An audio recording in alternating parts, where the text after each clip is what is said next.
Perkenalkan, nama saya Adrian Fernando dengan angka NPM 2313041069, mahasiswa Pendidikan Bahasa dan Sastra Indonesia angkatan 2023 Universitas Lampung.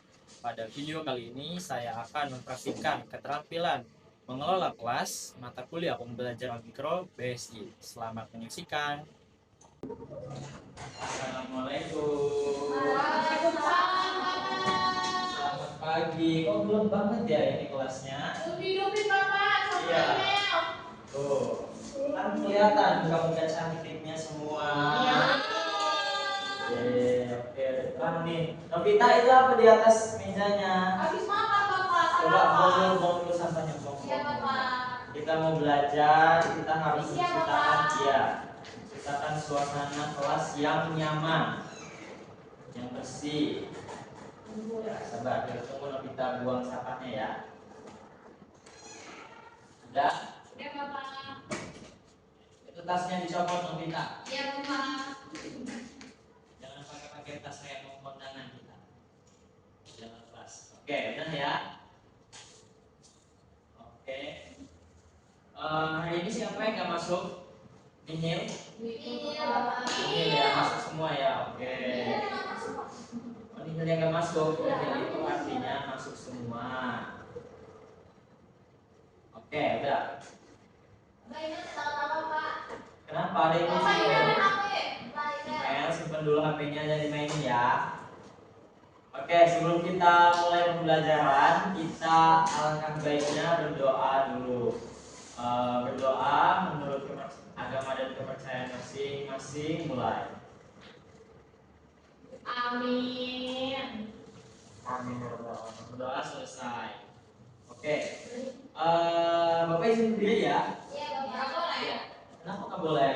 Berdua di badan Bapak capek. Gak apa-apa. Memang harus capek kita.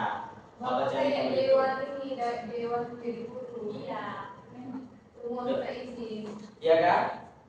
Kalau kita izin itu berarti kita menghargai apa yang lawan bicara kita seperti itu. Jadi kita menghargai mitra berbicara kita. Nah, sebelum masuk ke materi, Bapak mau bahas dulu. Kemarin kan kita membahas mengenai teks narasi. Siapa yang masih ingat mengenai pengertian teks narasi itu apa? Bapak. Coba.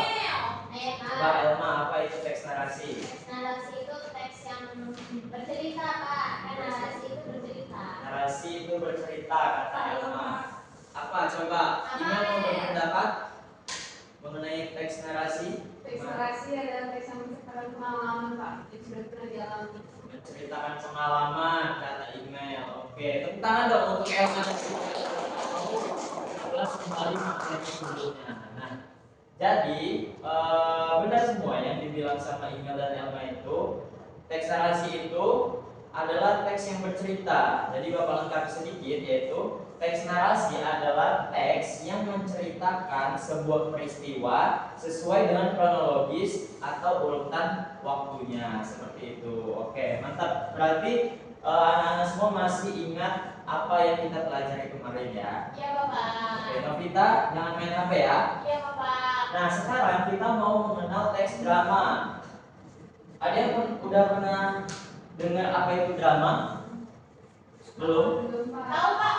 Tahu apa itu Novita? Drama itu yang biasa ada di film itu termasuk drama kan Pak? Ya, benar. Itu termasuk drama. Nah, sebelum kita masuk ke materinya, Bapak mau jelasin tujuan dari pembelajaran kita hari ini, yaitu murid mampu memahami pengertian teks drama sesuai penjelasan. Murid mampu mengidentifikasi ciri, struktur, dan unsur dalam teks drama. Jadi harapannya setelah kita belajar, kalian semua bisa memahami apa dari materi yang kita pelajari hari ini. Nah, masuk ke pengertian drama. Drama secara etimologis berasal dari bahasa Yunani, yaitu draumai, yang berarti tindakan atau perbuatan. Drama adalah bentuk sastra naratif yang disampaikan melalui percakapan antar tokoh, bukan narasi langsung.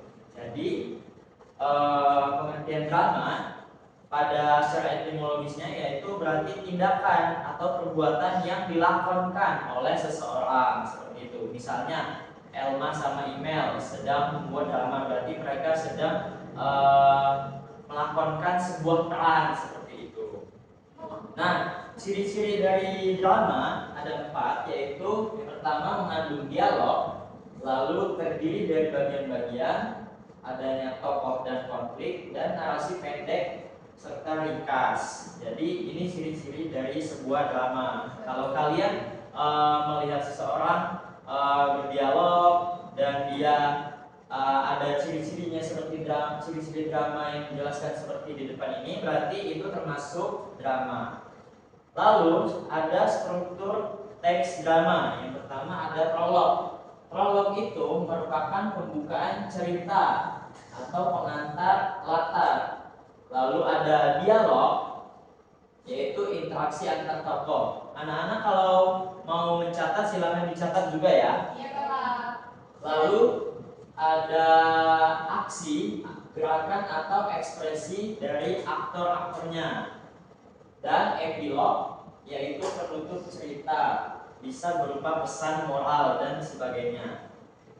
Jadi ada 4 dari struktur teks drama ini ya. Nah, adapun unsur intrinsik dari drama meliputi tema, alur, tokoh, latar, dialog, dan pesan. Nah, pada drama ada tema yang mencakupi seluruh pesan atau seluruh cakupan dari apa? Ya, benar kata Wiwi. Lalu ada alur. Alur ini ada alur maju, mundur, dan alur maju mundur atau campuran. Lalu ada tokoh. Tokoh ini orang-orang yang melakonkan atau memerankan sebuah karakter dalam drama tersebut. Lalu ada latar, ada 3 latar, apa aja? Kira-kira ada yang tahu? Latar tempat, latar saya. Silakan, Elma. Latar tempat, latar waktu, latar suasana, Bapak. Oke, benar.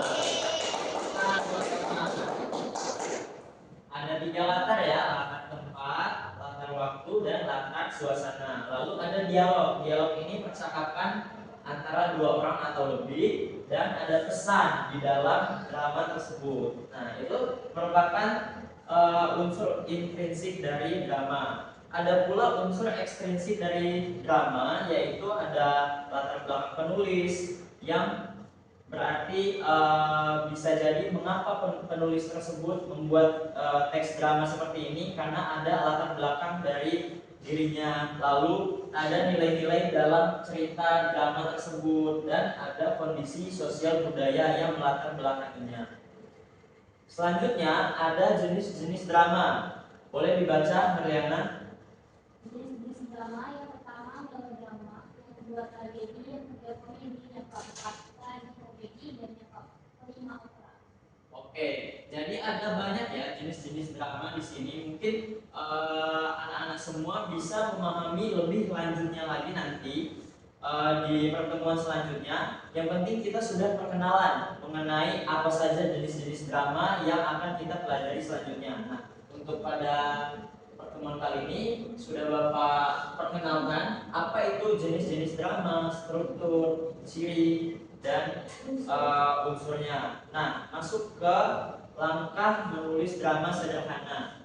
Nah, tadi ada unsur intrinsik mengenai tema. Jadi, cara kita membuat drama sederhana itu kita menentukan tema apa yang ingin kita buat dalam sebuah teks drama. Misalnya kita temanya perempuan, bisa jadi cakupan dalam teks drama itu tentang perempuan yang tangguh atau perempuan yang centil, seperti itu. Yang penting masih berkaitan dengan temanya, yaitu perempuan. Lalu buat tokoh dan karakteristiknya. Kita tentukan tokohnya siapa aja, misalnya Novita dan Nurliana. Tokohnya Novita itu pemarah, sedangkan Nurliana itu penyabar, seperti itu. Lalu tulis dialog dan alur ceritanya. Baru kita membuat dialog-dialog antar tokohnya dan membuat alur-alur ceritanya, serta yang terakhir sisipkan petunjuk di pentas itu jika ingin dipentaskan. Nah, setelah kita memahami materi pada hari ini, ada kesimpulan. Kira-kira siapa yang membacakan kesimpulannya? Saya, Pak. Silakan.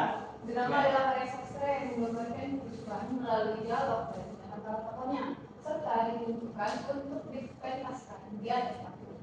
Dalam drama, alur cerita disampaikan dengan narasi panjang, dan melalui percakapan yang mengandung konflik, tema, latar, dan unsur moral. Drama tidak hanya berfungsi sebagai hiburan, tetapi juga sebagai media pendidikan dan refleksi sosial yang mampu menyentuh emosi penonton melalui berbagai jenis seperti tragedi, komedi, hingga melodrama. Oke, terima kasih Imel yang sudah membaca kesimpulan materi pada hari ini. Kira-kira siapa yang mau merefleksikan apa yang telah kita pelajari dari awal pengertian, ciri-ciri, lalu ada unsur intrinsik dan ekstrinsik, dan ada strukturnya. Siapa yang mau merefleksikan? Boleh angkat tangannya atau Bapak tunjuk.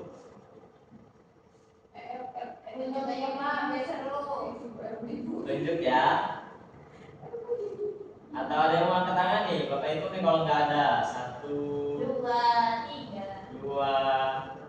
3. Silakan untuk Elma merefleksikan apa saja tadi yang telah kita pelajari secara singkat, tidak apa.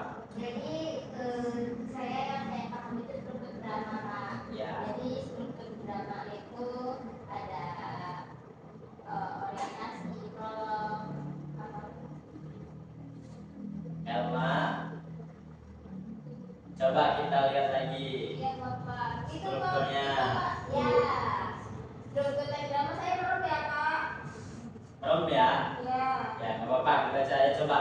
Prolog, dialog, aksi sama epilog, Bapak. Lalu unsur intrinsiknya. Intrinsiknya itu ada tema, latar, terus ada alur, terus ada pesan, ada tokoh, ada dialog, Bapak. Oke.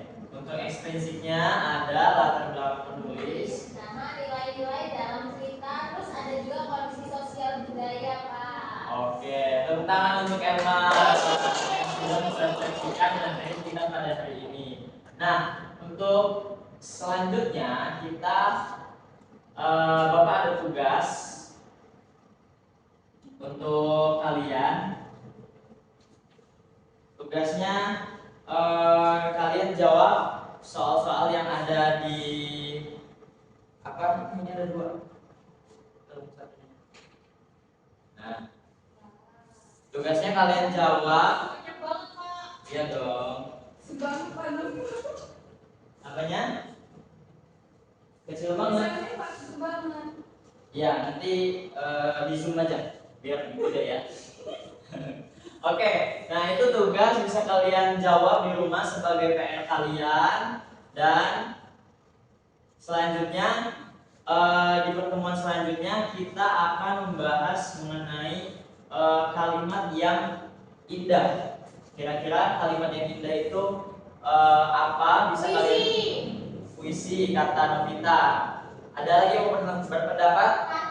Pantun kata Elma. Nah, bisa kalian Burinda quotes tuh. Bisa kalian cari tahu apa itu kalimat-kalimat yang indah, karangan yang indah, akan kita bahas di minggu depan. Oke? Baik, Bapak. Oke, mungkin sekian pembelajaran kita pada hari ini. Mau nanya, kita nggak ada praktik drama ya, Pak?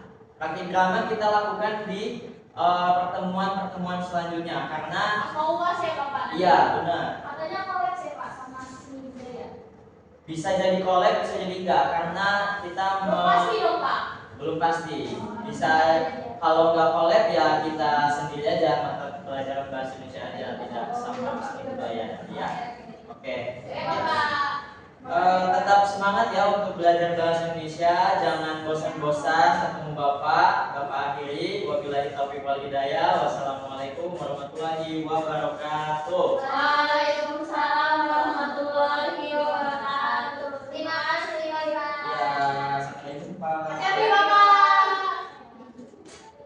Selamat pagi semuanya, perkenalkan nama saya Imel Kirsi Sirait dengan angka MPM 2313041079 sebagai observer lisan dari nama calon guru Andrian Fernando dengan angka MPM 2313041069 yang dilaksanakan pada tanggal 2 Desember 2025 pada waktu pukul 12.00 dengan topik teks drama. Di sini saya akan menyampaikan hasil observasi saya terhadap beberapa komponen keterampilan. Yang pertama yaitu prinsip pengelolaan kelas, terdiri dari hangat dan antusias, kemudian ada tantangan, kemudian bervariasi dan keluasan. Keempat prinsip ini sudah dilaksanakan dengan baik oleh calon guru Andrian Fernando. Yang berikutnya, komponen yang kedua adalah pengelolaan penataan ruang kelas, terdiri dari pengelolaan meja kursi, kemudian pengelolaan alat pembelajaran, penataan keindahan dan kebersihan kelas, dan ventilasi atau tata cahaya. Nah, keempat pengelolaan penataan kelas ini sudah dilakukan oleh Andrian Fernando dengan baik, sehingga mendukung terjadi proses belajar mengajar yang baik juga. Yang ketiga adalah tindakan pengelolaan kelas. Yang pertama adalah preventif, terdiri dari sikap tanggap, perhatian, keterlibatan. Kemudian yang kedua, memberi perhatian pada waktu yang bersamaan saat mengajar, merumuskan perhatian kelompok pada tugas yang diberikan, memberi petunjuk-petunjuk yang jelas, dan menegur tingkah laku siswa yang mengganggu kondisi kelas juga dilakukan oleh calon guru Andrian Fernando dengan baik tanpa menyinggung pelaku siswa. Yang kedua adalah represif, yang terdiri dari perubahan tingkah laku, menimbulkan dan memecahkan tingkah laku yang terdapat masalah, juga dilakukan oleh Andrian Fernando dengan sangat baik. Sekian, saya rasa cukup hasil observasi dari saya. Terima kasih.